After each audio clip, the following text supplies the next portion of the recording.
Olá a todos, sejam muito bem-vindos a mais um podcast filosófico, atividade promovida pela Organização Internacional Nova Acrópole do Brasil. Neste podcast de hoje, recebemos o professor Ibirá Barreto, da Nova Acrópole de Guarulhos. Seja muito bem-vindo, Ibirá. Muito obrigado, Danilo. Sejam todos bem-vindos. E recebemos também o professor José Roberto, da Nova Acrópole de Santana. Seja bem-vindo, José Roberto. Obrigado, Danilo. É um prazer estar aqui com você, com o nosso amigo Ibirá Barreto e com todos que nos ouvem. Bem, pessoal, dando continuidade à nossa série de podcasts em virtude da Semana da Filosofia, lembrando, a Nova Acrópole promove anualmente a Semana da Filosofia e estamos na 13ª edição. E neste 13º ano, vamos continuar falando sobre Confúcio, o grande sábio chinês. Bem, Confúcio nasce na China no século VI a.C., aproximadamente em 551, e falece em 479 a.C. E isso ocorre no estado de Lu, na China, onde atualmente é a província de Shantung. Bem, nós vamos continuar abordando a obra Os Analetos, que é o livro mais conhecido de Confúcio, e vamos abordar o aspecto filosófico e formativo da educação de Confúcio, onde ele vai abordar ética e moral como os pilares de um comportamento humano, ou seja, de uma formação humana através desses elementos ético e moral. Eu gostaria que o Ibirá começasse falando justamente desse aspecto filosófico na educação de Confúcio, ou seja, como se davam esses elementos da educação através de uma formação ética e moral em Confúcio. Bem, antes de mais nada, falando a respeito do Confúcio, ele era um filósofo e ele se dizia um grande pedagogo. De fato, mesmo quando ele estava ocupando cargos públicos, ele sempre guardava essa tônica da pedagogia, certo? Então ele estava sempre ensinando aos seres humanos, seja através de um ensinamento direto, seja através da melhor forma, que é o seu exemplo, principalmente o seu exemplo ético. E quando você fala de uma formação filosófica, você tem que entender o conceito, né? O próprio Confúcio dizia que devemos dar os nomes corretos às coisas. E a filosofia nos dias atuais tem guardado uma conotação um tanto intelectual. Já ouvi até dizer que a filosofia não teria uma utilidade, o que é uma verdadeira heresia. Porque a filosofia é a base da nossa cultura.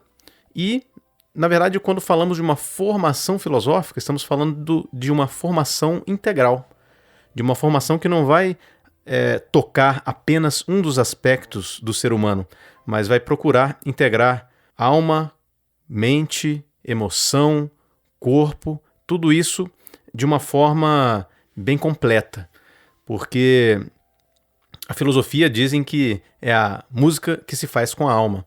E para que uma música seja bem executada, você precisa de um maestro.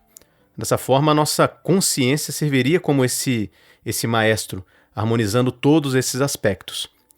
Então, é importante falar sobre essa formação filosófica, principalmente como um tipo de síntese, uma educação que não vai deixar nada de fora, porque a filosofia trata de integrar todos os assuntos. Inclusive, né, só para complementar um pouco o que o meu amigo Ibirá aqui está colocando, que Confúcio considerava, né, que principalmente essa era a questão dele, né, que a educação pelo exemplo. Então ele considerava que, por exemplo, uma boa, digamos assim, uma boa pedagogia, uma boa didática, né, tinha que ter um certo número limitado de pessoas a quem pudesse passar, porque era muito importante essa relação entre o que ensina e aquele que recebe o seu ensinamento, para poder acompanhar, para ter certeza de que ele realmente estava integrando essa formação, essa educação recebida à sua vida, estava vivendo de acordo com o que ele estava descobrindo de si mesmo, estava realmente, né, buscando desenvolver os seus melhores valores, colocar isso na sua vida, melhorar a sua própria condição de vida, melhorar a sua própria condição de serviço à sociedade. Então, realmente, Confúcio, ele considerava que uma boa pedagogia, uma boa educação deveria transformar os seres humanos para que eles se sentissem melhores, completos como seres, como indivíduos, e pudessem também oferecer o melhor de si para a sociedade em que viviam. Você está falando de um discípulo, certo? Tem um instrutor amigo nosso que ele sempre fala algo muito, muito legal, que ele fala assim: você já ouviu falar dos alunos do Confúcio ou dos alunos de Jesus? Não, na verdade você já ouviu falar dos discípulos de Jesus, dos discípulos de Buda, dos discípulos de Confúcio, né? Que são aqueles que levam essa teoria à prática, né? Existe uma relação de compromisso com a sabedoria. Nós já abordamos aí em algum ponto, com certeza em nossos podcasts, a diferença entre um aluno e um discípulo, né? Então isso é uma coisa bem interessante nesse ponto. E agora, pegando um gancho, quando a gente fala de educação, em Confúcio nós temos uma educação que, através dos analetos e das obras que temos a seu respeito, fica muito claro que ele fala de uma formação de um cavalheiro, de uma dama, de um ser humano integral, ou seja, uma formação educativa. O que nós temos hoje é, evidentemente, que está bem distante disso, é uma educação mais de informações de dados, de retenção de informações, e muitas das vezes não há uma relação prática e vivencial dessa educação. Como nós poderíamos avaliar isso em Confúcio?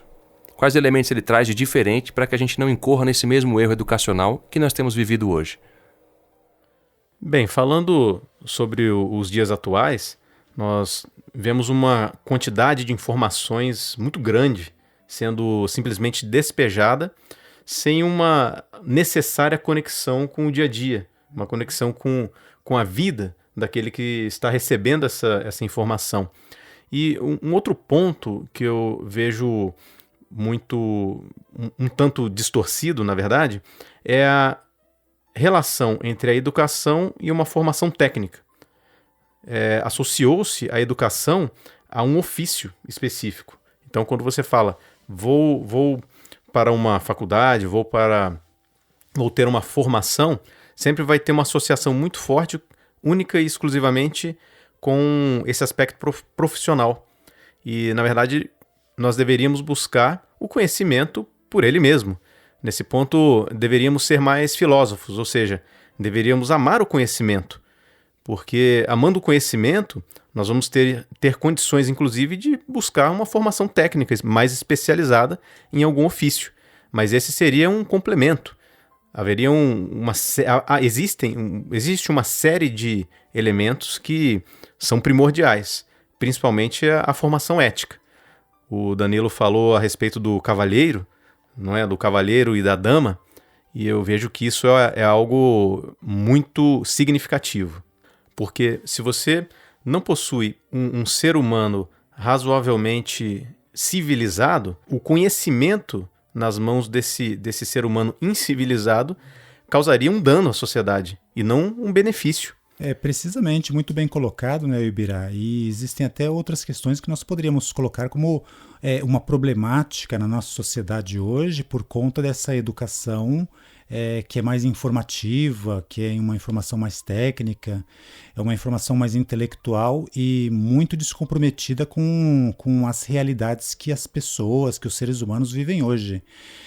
Confúcio considerava muito essa relação, que a relação entre a educação e o dia a dia do ser humano tinha que ser muito, muito direta, né? Ou seja, um conhecimento tinha utilidade para ele na medida em que isso servia para ele ir resolvendo as suas problemáticas, e conforme ele fosse resolvendo esses problemas, né, seja os problemas pessoais, os problemas individuais, os problemas sociais da cidade em que ele participava, conforme ele fosse resolvendo esses problemas, ele também tinha que ir crescendo com isso, tinha que ir ganhando cada vez mais experiência.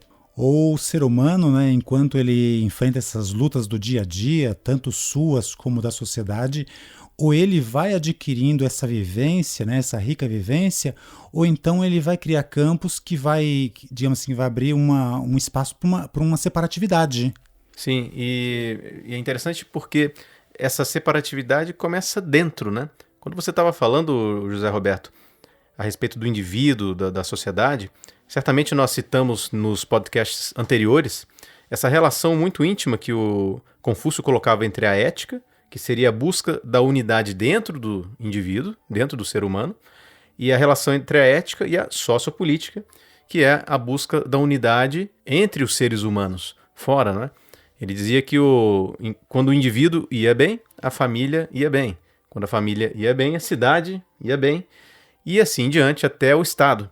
E o Estado indo bem, você vai ter harmonia e felicidade. Por outro lado, se o indivíduo vai mal, toda essa cadeia se quebra. Então essa questão começa a aparecer questões de separatividade, discussões, desavenças, facções lutando pelo poder, que na verdade são um reflexo dessa fratura interna, dessa falta de formação do indivíduo, a falta de uma harmonização interna do indivíduo. Então isso é brilhante do Confúcio, é uma chave muito, muito importante aí dentro do nosso tema.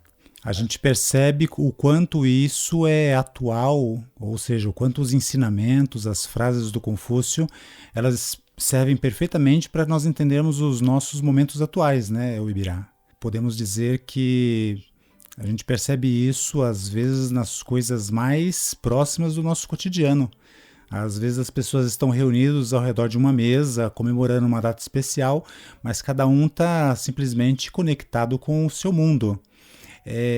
Nós temos que perceber que isso é um problema de educação. Temos que perceber que isso é um problema de educação. Né? O que hoje para nós é educação, hoje para nós é conhecimento. Para Confúcio, não seria educação e não seria conhecimento se essas pessoas ao redor, a menos que essas pessoas ao redor de uma mesa estejam conversando, estejam se entendendo, estejam se enriquecendo, estejam traçando projetos em comum. Sim, ele mesmo dizia que o homem superior é tolerante com todos, mas não sectário. E o homem inferior é sectário e não tolerante. Então, trata-se aí de uma harmonização, não de uma homogeneização, porque todos os seres humanos são diferentes, mas essas diferenças não são para gerar conflitos, essas diferenças são para gerar a harmonização, pontos de vista diferentes que vão se construindo. Porém, para chegar até aí, você precisa ter o que ele chama de cavaleiro, ele até fala do homem-jum, não é? Nós poderíamos colocar como o cavaleiro ou como a dama, que seria o homem e a mulher adultos, o homem e a mulher educados, aqueles que atingiram um determinado grau de refinamento, não um refinamento no sentido de aburguesamento, mas no sentido de valores, no sentido de civilidade, no sentido de ter condições de conviver em sociedade de uma maneira construtiva. Esse conceito permeou muitas civilizações, e o Confúcio aborda de um modo muito prático, de um modo muito relevante.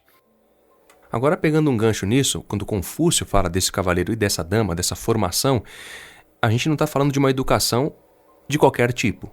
Acho que a gente poderia até voltar para o tema do nosso podcast, que é uma educação filosófica. Nota-se aí que o Confúcio fala desse tipo de formação porque isso não é um processo aleatório, ou seja, falaríamos de códigos, de uma conduta ética e moral, de uma conduta coerente, dentro da casa, na universidade, no lar ou em qualquer lugar. Ou seja, como se dá esse processo através dessa educação que Confúcio propõe? Como seria esse processo? Isso para Confúcio é a educação filosófica, é uma educação que principalmente ajuda o homem a despertar as suas virtudes interiores, para que ele possa viver como um verdadeiro ser humano. Virtudes como o altruísmo, virtudes como a piedade filial, virtudes como a fidelidade e virtudes também como o serviço à comunidade, o serviço ao Estado. Muito, muito bem lembrado, José Roberto, porque você pega virtudes como, por exemplo, a própria piedade filial, esse respeito aos antepassados, não é? Claro, desde que os seus antepassados sejam justos, obviamente, porque obedecer àquele que é injusto não faz sentido.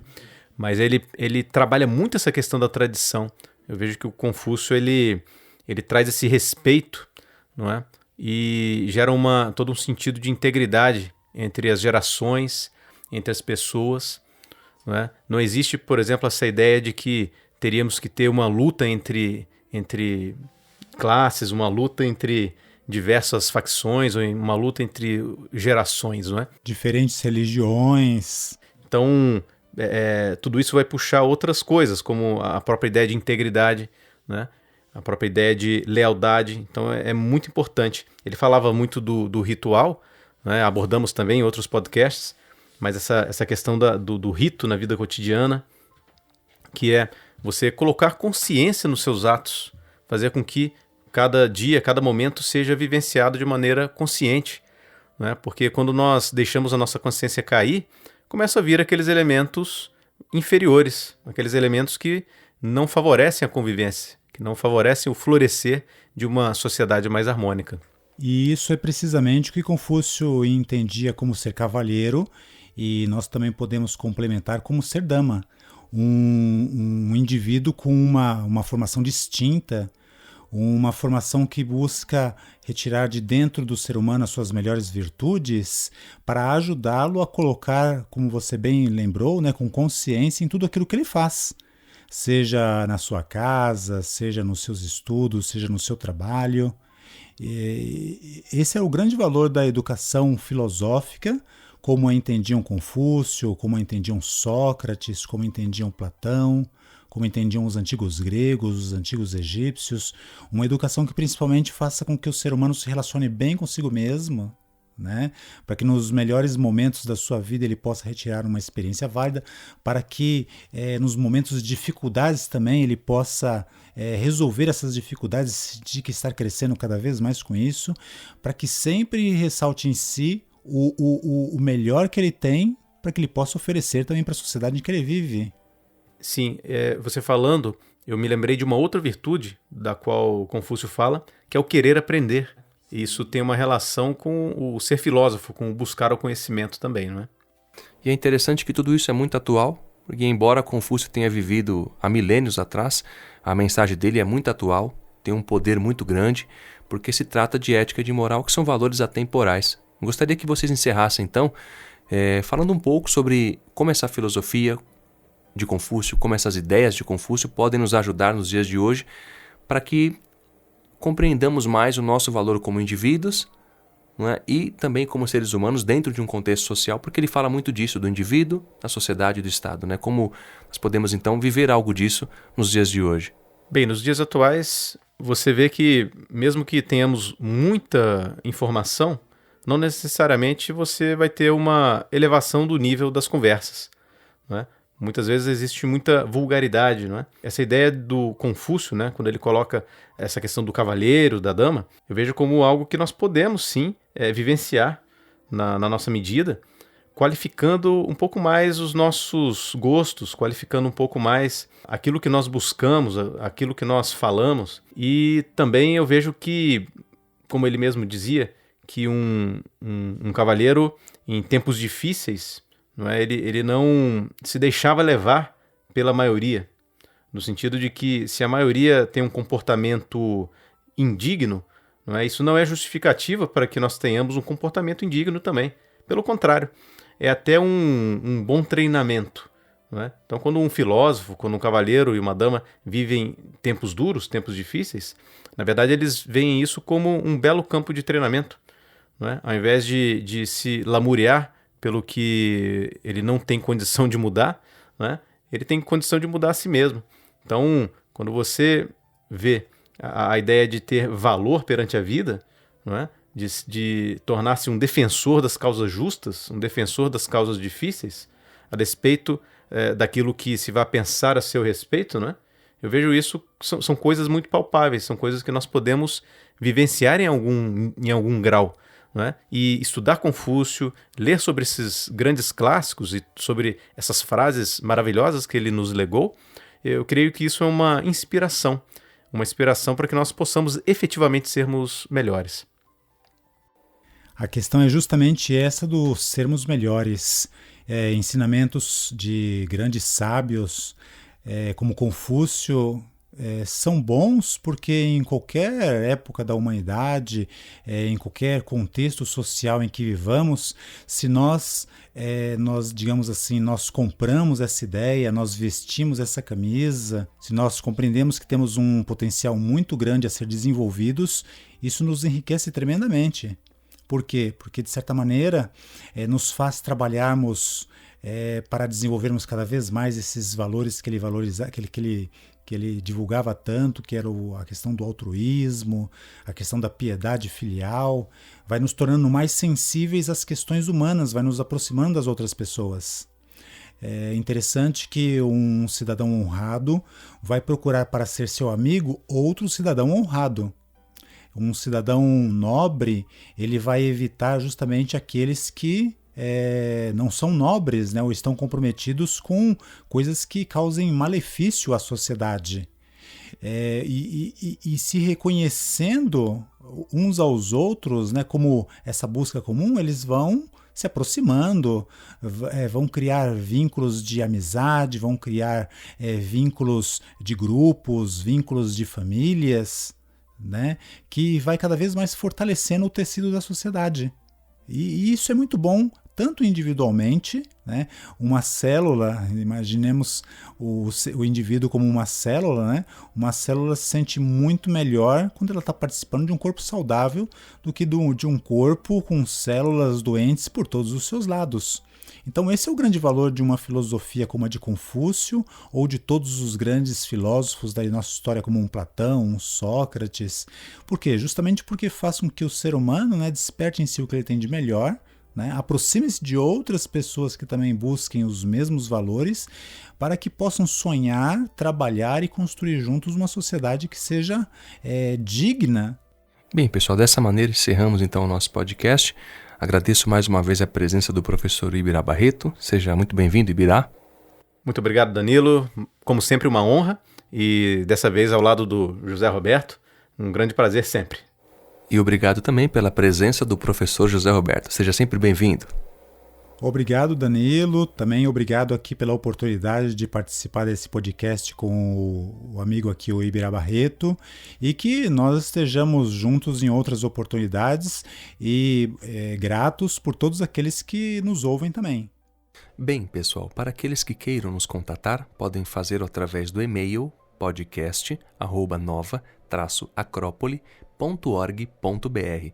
E para quem quiser saber mais também sobre a 13ª edição da Semana da Filosofia, procure a sede da Nova Acrópole mais próxima a você em nosso site nova-acrópole.org.br.